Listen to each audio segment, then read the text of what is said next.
आणखी एक महत्त्वाची बातमी, नीट पेपर फुटी प्रकरणी सर्वात मोठी बातमी आली आहे। शिवराज मोटेगावकर सीबीआयच्या ताब्यात आहेत। शिवराज मोटेगावकर आरसीसी क्लासेसचे संचालक आहेत आणि त्यांना आता सीबीआयने ताब्यामध्ये घेतलेले आहे। नीट पेपर फुटी प्रकरणात सर्वात मोठी बातमी समोर आलेली आहे। शिवराज मोटेगावकर ताब्यात सीबीआयच्या ताब्यामध्ये आहेत। लातूरमधून शिवराज मोटेगावकर यांना ताब्यात घेण्यात आलेले आहे आणि या संदर्भात अधिक बोलणार आहोत। आमचे प्रतिनिधी निलेश खरमरे आपल्या सोबत आहेत। निलेश, नीट पेपर फुटी प्रकरणातली सर्वात मोठी बातमी, लातूरमधून शिवराज मोटेगावकर सीबीआयच्या ताब्यात आहेत।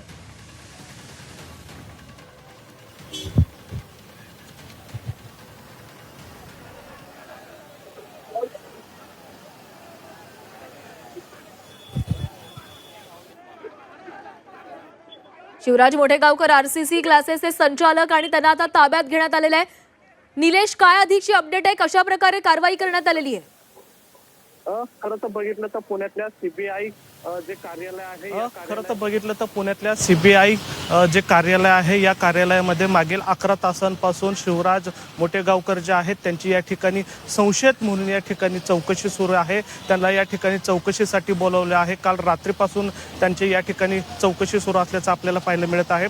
खरं तर बघितलं तर या प्रकरणामध्ये आतापर्यंत 9 जणांना पोलिसांनी ताब्यात घेतलेलं आहे। त्यांची वेगवेगळ्या पद्धतीने चौकशी सुद्धा सुरू असल्याचं पाहायला मिळत आहे। पुण्यातील 3 जण जे आहेत, खरं तर कुलकर्णी असतील, वाघमारे असतील किंवा मांढरे असतील, यांची सुद्धा सीबीआयने या ठिकाणी या नेट पेपर फुटी प्रकरणामध्ये चौकशी सुरू केलेली आहे। मात्र नांदेडच्या या पेपर फुटी प्रकरणामध्ये एक दाम्पत्य आहे। एका मुलीला 5 लाख रुपये या ठिकाणी पास होण्यासाठी देण्यात आले होते आणि त्याच मुलीचे वडील आणि मुलगी जी आहे तिचे सुद्धा या ठिकाणी चौकशी सुरू असल्याची माहिती जी आहे ती सूत्रांनी या ठिकाणी दिलेली आहे।